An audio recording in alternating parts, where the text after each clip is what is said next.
Welcome, welcome, welcome to The Deep Dive, your absolute shortcut to being truly well-informed, Uh-huh. where we don't just skim the surface of topics, we really plunge headfirst, unearthing surprising facts and fresh insights. From all sorts of sources. Exactly, from the most diverse sources imaginable.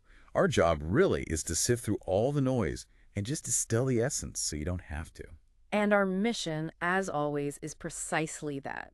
Taking your specific materials, could be dense research papers, obscure articles, or, like today, something kind of unexpected, Yeah, delightfully unexpected. and extracting those crucial nuggets of knowledge. We're here to help you connect the dots, find those aha moments that genuinely matter. And maybe even inspire a new way of looking at your own challenges. Hopefully. Today, we're embarking on a truly unique deep dive, one that might surprise you a bit. Our source material isn't, a traditional academic text or some corporate report. No, not this time. Instead, we're immersing ourselves in excerpts from a YouTube video. Hmm. It's a real-time, pretty candid commentary from the channel Hiroki Aino, simply titled Provisional and Smile Golf. That's right. So imagine stepping onto a sun-drenched golf course. You're not playing. You're like an invisible observer, just listening in. Right. Listening to this passionate, totally unfiltered commentary on one guy's game.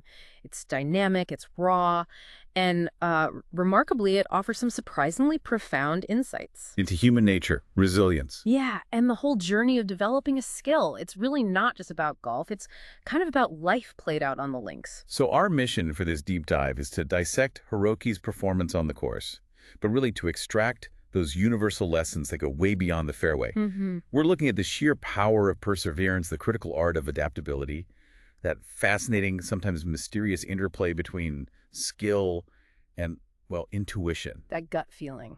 Exactly. And maybe most importantly, the profound joy you can find in the process itself, even when you're facing huge challenges, right? When it feels like an uphill battle. And believe me, Hiroki's journey is quite the ride. It's a real emotional roller coaster. Oh, yeah. We start with a player who, very early on, gets this nickname, Mr. Provisional, which kind of hints at a rocky, maybe frustrating start. A bit embarrassing, maybe? Could be. But then, through sheer resilience, a willingness to learn, and maybe a touch of what you can only describe as, I don't know, magic, Okay. he ends up having these moments of just undeniable, jaw-dropping brilliance. It's a really compelling story, even if you've, never picked up a golf club in your life. Okay, I'm intrigued. So let's unpack this extraordinary journey. Let's start right at the very first tee and explore what quickly becomes Hiroki's defining thing early on, this provisional mindset. The provisional mindset, embracing the redo. Okay, picture the scene with me. It's a beautiful day, right? The kind of day golfers dream about. We're at the first tee, Riverview. It looks picturesque, but challenging. Mm-hmm. And Hiroki is all decked out, looking sharp, ready for action. He's got his new era kit, sporting, sleek, black-on-black attire, and some crisp New Balance shoes. Looking the part. Totally. The stage is set. The air is thick with anticipation, Yeah. especially because everyone else in his group, they've already hit their opening shots. So the pressure is kind of on him. Yeah, and almost immediately, Hiroki encounters a stumble. Like a classic case of first tee jitters, maybe? Should be. The commentator, with this slight sigh, like he's seen it before, notes that last time, Hiroki hit it way past the ground. Oof, that's not good. No. And this time, he again misaligned it, which, for any golfer, hitting the ground before the ball, that usually means a really badly mishit shot. No power, no accuracy. Right. It's a clear, frustrating sign that he's going to need a redo, like right from the very first swing. Yeah, exactly. And this brings us immediately to the core concept of the provisional shot in golf. Okay, explain that for folks who might not know golf terms. Sure. So a provisional shot is basically a second ball you hit when your first one might be lost, or maybe unplayable, or it went out of bounds. Right, like a backup plan. Exactly. It's a strategic move to save time so you don't have to walk all the way back to the tee if your first ball is gone. You play it conditionally, sort of hoping you won't need it. But preparing for the worst. Precisely. And Hiroki, right out of the gate, needs one, almost instantly. It's a really tough way to start any round. Wow. Okay. And the first provisional, it isn't much better. It's disappointingly described as too high, too fast. So, still struggling. Yeah, it reinforces that early struggle, shows a continued lack of control. But here's where Hiroki's provisional mindset actually starts to shine through. Okay, how so? Well, instead of just getting frustrated and dwelling on it, he immediately adjusts. He applies that real-time feedback. Oh, okay. So the next attempt, we hear he's aiming a little more left. That's a deliberate correction. And the commentator is optimistically hoping, this one's probably going to be on the green. So it's not just hitting again, it's hitting smarter. Yes. It's a conscious attempt to learn from the error right before. But this repeated need for a do-over, this pattern of hitting multiple balls off the tee, Yeah. that earns him a nickname, right? It does. A memorable one, if maybe a little unflattering. The commentator, with this mix of exasperation and maybe amusement, dubs him Provisional City for this guy. Provisional City. And then, more succinctly, Mr. Provisional. It becomes this immediate identifier of his early struggles. Almost an ironic badge of honor, maybe. Maybe. But it also sets the psychological stage for how he's going to overcome them, how he eventually turns his game around. Okay, so he gets the nickname. But what's really fascinating is how quickly he seems to not just accept it, but actually learn from each swing, even the bad ones. Yes. That's what's so interesting. It's not just simple trial and error. It's like he's making iterative improvements, small but significant adjustments based on immediate feedback. That takes a certain mindset. Less ego, maybe. Totally. It speaks to a deep level of self-awareness and, a surprising lack of ego when you're struggling in front of others. Right. So after one particularly difficult shot, one that clearly went wrong, the commentator notes Hiroki adjusted his stance just a little bit. And then they describe this subtle correction with this amazing phrase, soy sauce. Soy sauce. Yeah. Isn't that great? It's not a huge overhaul, right? Not a drastic change, but a precise fine-tuning adjustment. Like, when you're cooking, just a tiny dash of soy sauce can perfectly balance a dish. I get it. A subtle but impactful correction. Exactly. That kind of refined correction Hiroki makes. And what's really remarkable is the immediate positive result that follows. So despite starting with a provisional on one hole, his first actual playable shot came out 20 yards short of green. Which is pretty good after a rough start. Very respectable. And from there, he chipped it up for 2, which again shows precision, good recovery. Okay. And this setup leads to a birdie putt for Hiroki. Wow. So rough start, provisional, little soy sauce adjustment, and suddenly he's putting for birdie to score under par. Exactly. It's just a powerful testament to how persistence and adaptability, even right after a setback, can still lead to a really positive outcome. Okay, let's unpack this a bit more then. This provisional mindset. What does it really mean, not just on the golf course, but in any challenging thing you face? Well, I think it's about seeing those setbacks not as, definitive failures. Right. Not the end of the story. But as invaluable opportunities for immediate course correction. It's really a testament to resilience, isn't it? That willingness to say, okay, that didn't work, that was a misstep. Let's try again, but differently. Yeah, let's not just try again, but let's try again smarter this time. It's really the opposite of giving up. It really is. And this mindset is critical because it sort of removes the paralysis that comes with perfectionism. Oh, absolutely. Instead of dwelling on the lost ball or the bad shot, instead of letting frustration just derail your whole effort, you immediately pivot. You learn from the mistake, and you apply that learning to the very next try. It's about keeping moving forward. Yeah, maintaining forward momentum by integrating feedback in real time. Think about it in any creative process or problem solving. The first draft, it's never meant to be perfect. No, it's just a start. It's a starting point, a provisional. You iterate, you adjust, you refine until you get it right. It's about understanding that success isn't usually about a flawless first attempt. It's about iterating your way there. Right, through continuous improvement. It's a powerful lesson in grit and just that immediate response to things not going right. 2, the interplay of technique, intuition, and external input. Okay, so moving beyond that, that really profound lesson of the provisional mindset, this deep dive into Hiroki's game also shows this constant tension, but also synergy between foundational technique. Like the basics. The basics, yeah. And then instinctive intuition, and also the role of external guidance, like the commentator's feedback. Right. It really raises an important question, I think, for anyone pursuing mastery in anything. Yeah. How much do those foundational techniques really underpin peak performance, even for someone who clearly has natural talent? Yeah, and it's super clear from the commentary that fundamentals like, proper footwork and precise alignment are absolutely critical. Oh, The commentator acts almost like Hiroki's personal caddy sometimes. Yeah. Constantly watching his setup, offering direct coaching, immediate feedback. Yeah, you hear things like, we had to correct his footwork there, so it's an ongoing thing. Not just a one-off. No. And the feedback gets incredibly specific. It really paints a clear picture. The commentator directly tells Hiroki, look at your feet. Your feet were pointing right there. A little more that way. Yeah, more like that. Precise. It is. It's not just general advice. It's pinpointing a specific physical adjustment needed for, optimal swing mechanics. And before other shots, the commentator is even doing these diligent pre-shot checks. Like a checklist. Kind of, saying things like, let's check his feet. Let's check his feet alignment. His feet alignment looks pretty good. This constant vigilance really underlines the fact that even for a skilled player, the basics can easily slip if you're not paying attention. And we see the immediate, sometimes painful consequences when those technical flaws aren't caught right. Oh, definitely. There's a vivid moment when a shot goes really wrong, described as having went right into that fence. Ouch. That's frustrating. Super frustrating.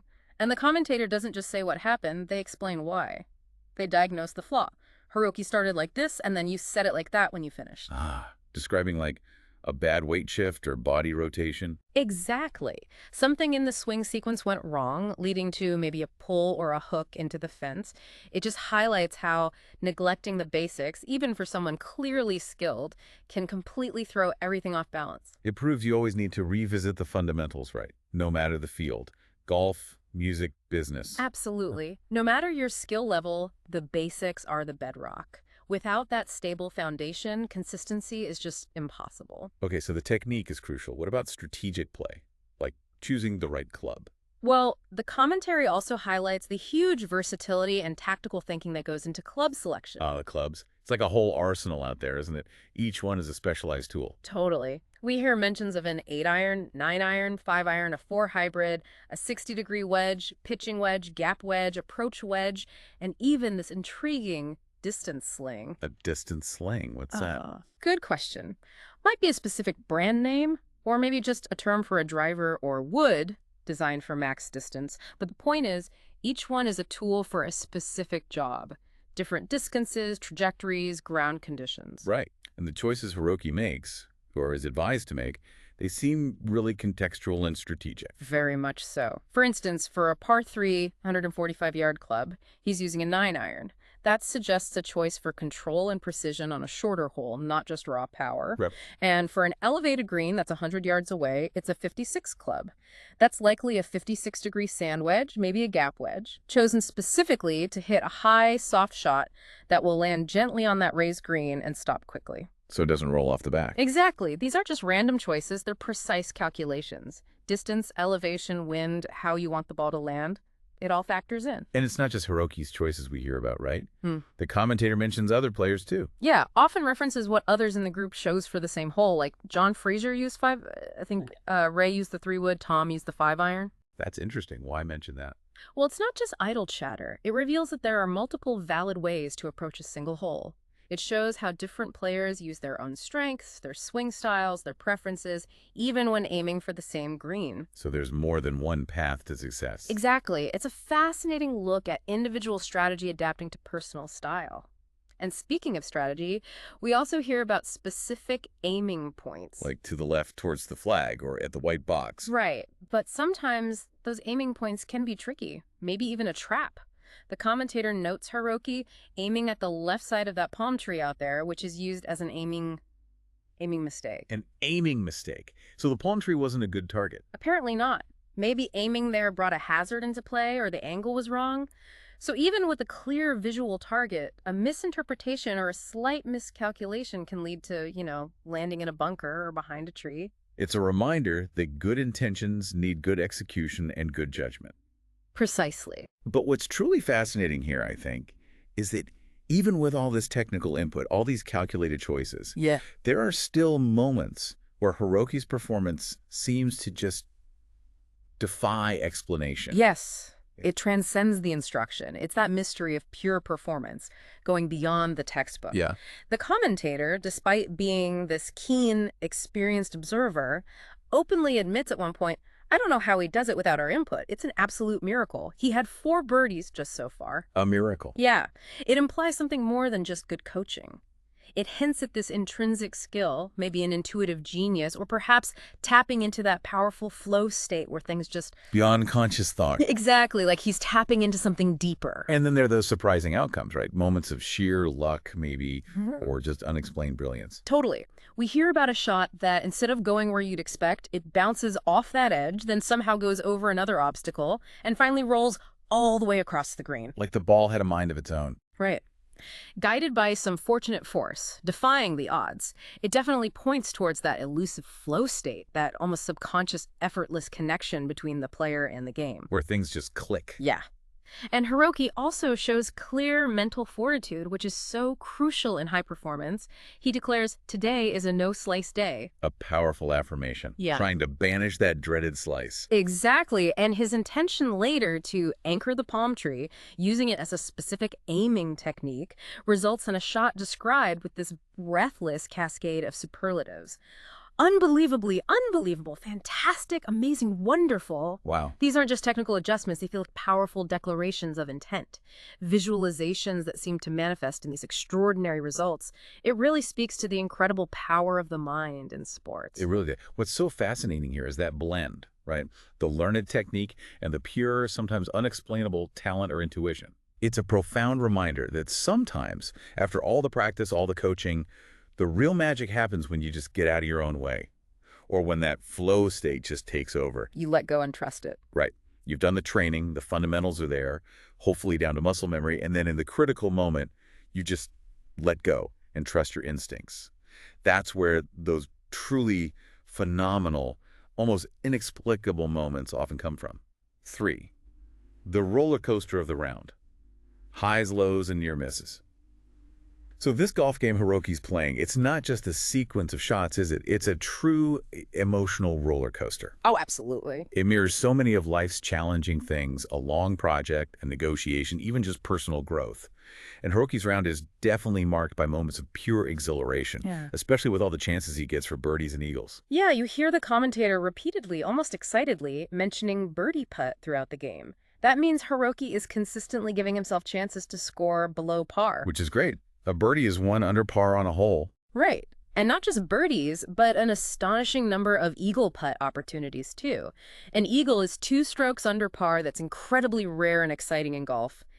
It signals truly exceptional play. Could really boost your score. Dramatically. And when those opportunities convert, when he actually sinks those crucial putts, the joy is just palpable, right? It feels infectious through the commentary. Totally. You hear the commentators' enthusiastic reactions, a beautiful birdie putt, or the simple, satisfying, nice birdie, or the quick, confident, tap it in birdie, and that triumphant shout of birdie woo! Those are the moments, Oh, right? right. The validation that makes all the earlier struggles worthwhile. Exactly. They're the high points that keep you coming back for more. And even the near misses, like the eagle putts he almost makes, they sound thrilling too. They are. There's a moment where he just missed his eagle putt. You can almost hear the collective groan, you know?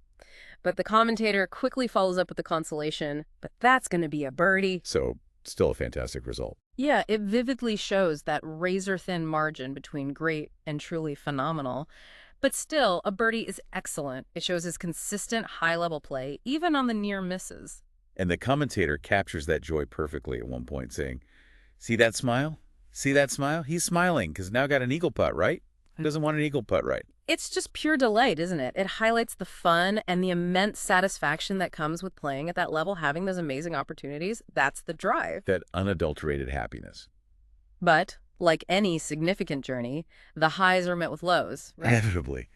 And the commentary details these abrupt shifts in fortune too, often with this tone of shared disappointment. Like when? Well, you hear about an expected even putt, like a straightforward chance to make par, suddenly turning to a bogey. A bogey is 1 stroke over par. Ah, okay. A setback. Yeah, it's a stark reminder of how quickly things can change on the course, how one little error or moment of lost focus can undo good work. And the course itself throws up challenges too, right? Physical obstacles. Definitely. We hear about his encounters with the dreaded sand traps. At one point, he's literally in the beach with Tommy, which sounds like they both found the same bunker. Huh. Misery loves company. Great. And hitting the fence that borders the course, or even shots going over the net of a nearby driving range, these are physical challenges that demand immediate adaptation, creative shots sometimes. It's not just hitting it straight. You got to navigate the environment. Exactly. And the commentators' reactions really convey that shared human experience of frustration. You hear things like, so disappointing, delivered with a sigh. You feel it with them. Yeah, or drawn out, oh man, reflecting this genuine empathy with Hiroki's struggles. It's not detached observation. It feels like they're invested in his success, rooting for him. And it's not just Hiroki facing these issues, is it? The commentary mentions others struggling too. Right. We even hear about another player being called Mr. Double Bogey, ignominious name. Ouch. Double bogey is too over par. Yeah, a really frustrating score-killing outcome. And that unfortunate nickname just reflects that challenges and bad moments are an inherent part of the game for everyone, not just Hiroki. It normalizes the setbacks. Even the best have bad holes. Exactly. But through all these ups and downs, the provisionals, the bogeys, there's this one moment that just stands out, a single shot that serves as the pinnacle, makes all the struggle worth it, the big payoff. Okay, here's where it gets really interesting, you said. The climax of the round. Yeah, I think so. The commentator, their voice rising with anticipation, builds the moment, saying, that's the one we've been waiting on all day. Yeah. You can just feel everyone holding their breath. Then And then it happens. Hiroki unleashes this swing, extraordinary power, precision. The commentary just erupts in these rapid-fire exclamations. He's over the tree! Over the tree! Nice D-Day! Holy moly, NSD. The club melted. Wow, 300 yards. Wow. Whoa, 300 yards, that's massive. Massive. And the reactions are immediate, raw, overwhelmingly positive. Unbelievably unbelievable. Fantastic, amazing, wonderful. No one can believe it. Just pure amazement. Pure amazement. This isn't just about a golf shot anymore. This single majestic drive is the ultimate aha moment. It's the breakthrough that makes all the prior perseverance, all the adjustments, the near misses, the mental focus. It all comes together. The payoff. The grand payoff. To drive it 300 yards is huge skill and power. But to do it so perfectly after the struggles he faced earlier, it's just this powerful, almost poetic illustration that persistence, adaptation, determination, it can lead to truly incredible, almost unbelievable outcomes. The ultimate validation for all those provisional shots. Exactly. It makes you feel that surge of triumph right along with him. 4. Beyond the fairway. The human and natural elements. You know, what this deep dive into Hiroki's game also really reveals is that even in something focused and competitive like golf, there's this whole vibrant tapestry of human and natural elements woven through it. Yeah, it's never just about the ball in the hole. No, it's about the broader context, the life happening around the game. Absolutely. The presence of other golfers is key, right? It sets the atmosphere, the community of the course. We hear about Tommy, who Hiroki ends up in the beach with, sharing that sand trap frustration. Right. And other specific names, John Fraser, Ray, Tom, they're also playing. It immediately gives you this sense of shared space, a common pursuit.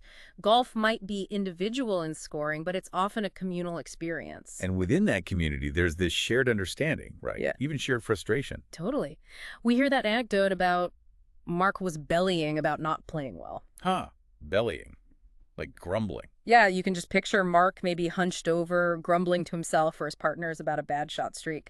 It's so relatable. Anyone who's tried to master a skill gets it. Everyone understands the highs and the lows. Exactly. It normalizes the struggles. Hiroki's not alone out there. And there's a casual camaraderie too, isn't there? Yeah. Little interactions. Yeah, wonderfully casual. Simple acknowledgments like, good job after a decent shot, a polite thank you back, and the easy parting words like, talk to you later, bye, as players move between holes. Small things. Small, friendly exchanges that highlight the social side. It's more than just performance. It's sharing an experience, a day outdoors with people who get it.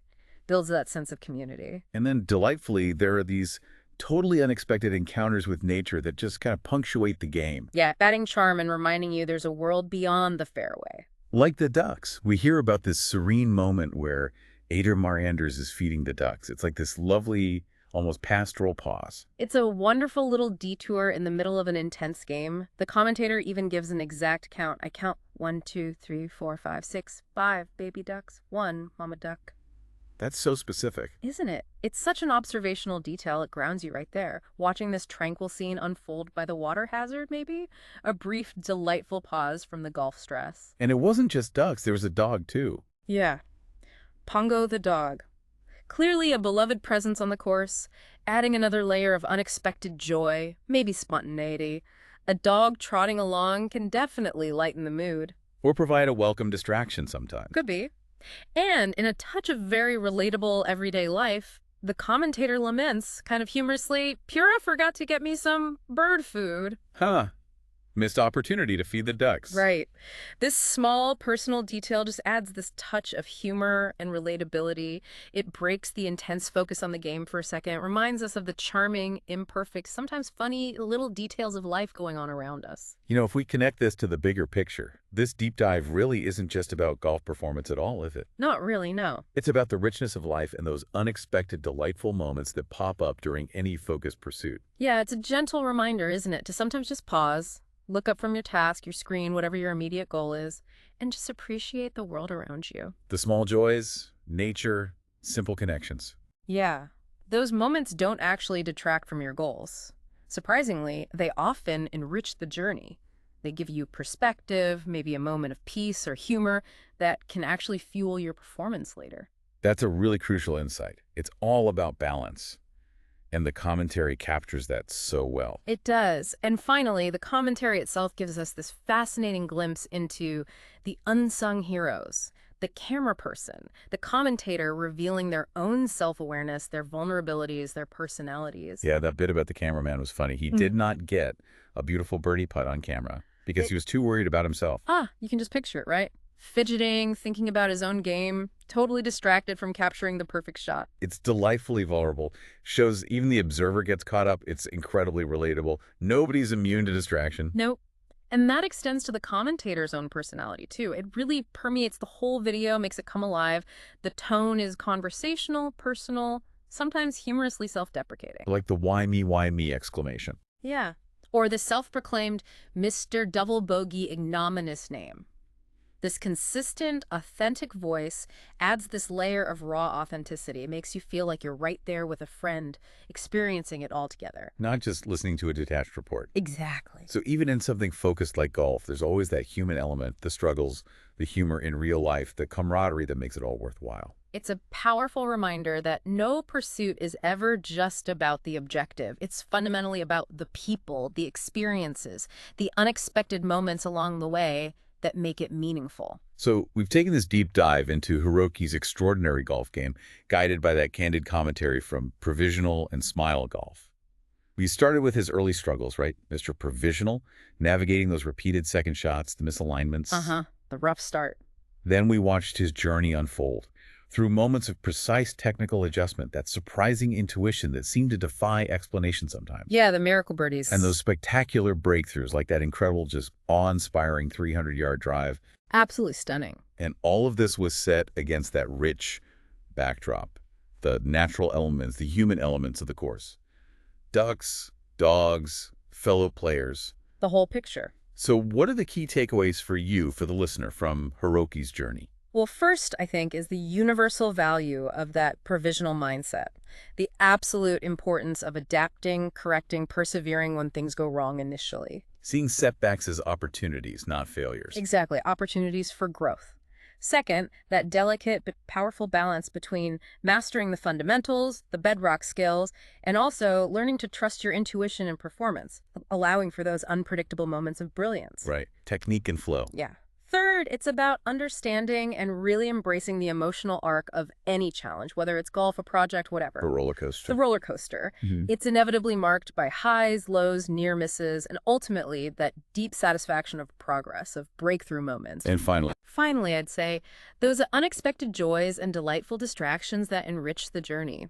They gently but powerfully remind us of the bigger picture beyond just the task at hand. yeah, looking up once in a while. Exactly. So what does this all truly mean for you, listening right now, as you navigate your own pursuits? Well, Hiroki's deep dive into golf reminds us, I think, that true mastery isn't about hitting every single shot perfectly right from the start. That's unrealistic. Yeah. It's more about the profound willingness to constantly adjust your stance, metaphorically speaking, to learn with real curiosity from every single swing, whether it's brilliant or baffling, and crucially, to keep smiling, even when you might earn a nickname like Mr. Provisional. It's about the courage to keep going. It is. So the question for you is, what provisional shots are you willing to take in your own life, your own endeavors, to achieve your next breakthrough moment? That's a great thought to leave folks with. We hope this deep dive into Hiroki's golf game has given you some surprising facts, maybe some fresh perspectives, and enough insight to feel truly well-informed. And maybe even a little inspired. Perhaps even inspired about facing your own challenges head-on. Until next time, keep diving deep.